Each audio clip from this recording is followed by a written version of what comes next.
भानगढ़, आपने नाम तो सुना होगा और साथ ही इससे जुड़े रहस्यों के बारे में भी। जितना बड़ा नाम नहीं, उससे ज्यादा कहानियां छिपी हैं इसमें। आज मैं आपको राजस्थान के अलवर जिले में स्थित भानगढ़ किले के बारे में बताऊंगी, जहां शाम 6 बजे के बाद जाने पर सरकार ने भी प्रतिबंध लगा रखा है और इसे भारत के भूतिया स्थलों में से एक माना जाता है। ऐसा क्यों? इसके पीछे कई किस्से प्रचलित हैं, लेकिन सर्वाधिक चर्चित कहानी रानी रत्नावती की है, जो कि आंबेर के प्रसिद्ध महाराजा मानसिंह जी के छोटे भाई राजा माधो सिंह की पत्नी थी। रानी रत्नावती बेहद रूपवती थी और साथ ही तंत्र मंत्र की विधाओं में भी पारंगत थी। भानगढ़ एक ऐसा राज्य था जिसमें तांत्रिकों, साधुओं और ज्योतिषियों को बेहद सम्मान मिलता था। जब सिंघा नाम के एक तांत्रिक ने भानगढ़ के बारे में यह सुना कि यहाँ तांत्रिकों का सम्मान किया जाता है, तो वो भानगढ़ पहुँच गया और महल के सामने स्थित एक पहाड़ी पर अपना स्थान बनाकर साधना करने लगा। तभी उसने पहाड़ी से रानी को देख लिया और उसके सौंदर्य पर मोहित हो गया। वह अच्छी तरह जानता था कि बिना तांत्रिक शक्तियों का प्रयोग किए रानी तक पहुँच पाना असंभव है। दूसरा, उसे यह भी पता था कि वह जिसे पाना चाहता है वो कोई साधारण स्त्री नहीं है, बल्कि उसी राज्य की रानी है जहाँ उसे आश्रय मिला हुआ है। राजा को यदि उसके प्रयासों की भनक भी मिल गई तो उसके प्राण बचाने वाला कोई नहीं होगा। इस सब के बाद भी वो रानी को मन से नहीं निकाल पा रहा था। अंततः उस तांत्रिक ने अपनी तांत्रिक विद्या के द्वारा ही रानी रत्नावती को वश में करने का फैसला किया। उसने कई बार छोटे मोटे प्रयास किए, लेकिन वह सफल न हो सका। अपनी लगातार असफलताओं के कारण रानी को पा लेने की इच्छा उसके मन में बदला लेने की हद तक बढ़ती जा रही थी।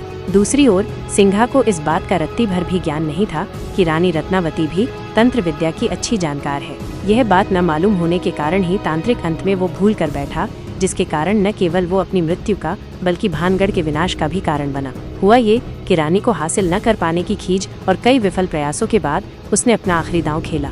सिंघा ने रानी की एक दासी को अपनी कुटिल चाल का हिस्सा बनाया। ये दासी जब बाजार से राजमहल जा रही थी तो तांत्रिक ने अपने वशीकरण मंत्र से बंधे तेल का एक कटोरा उस दासी को ये समझा कर दिया कि हम तंत्र सिद्ध बाबा हैं।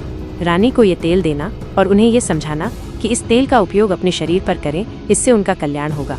राजमहल में पहुंचकर दासी ने तेल का कटोरा रानी के सामने रखा और जो भी घटित हुआ था वो रानी को बताया। साथ ही उस तांत्रिक बाबा का हुलिया भी बयान किया। रानी ने तेल को परखने के लिए उस पर अपना मंत्र डाला।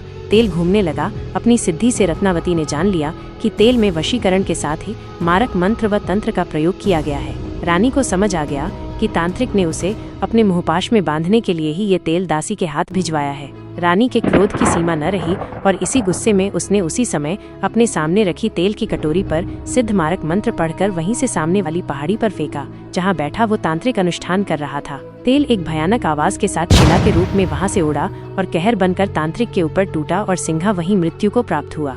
कहते हैं कि मरने से पहले वो श्राप दे गया कि मंदिरों को छोड़कर सारा भानगढ़ नष्ट हो जाएगा और सभी लोग मारे जाएंगे।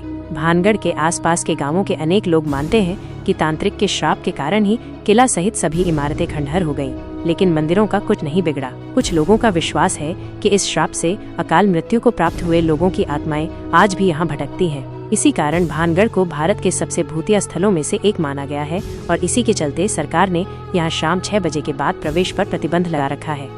तो अगर आपको हमारी वीडियो अच्छी लगी हो तो वीडियो को लाइक और चैनल को सब्सक्राइब करना मत भूलिएगा।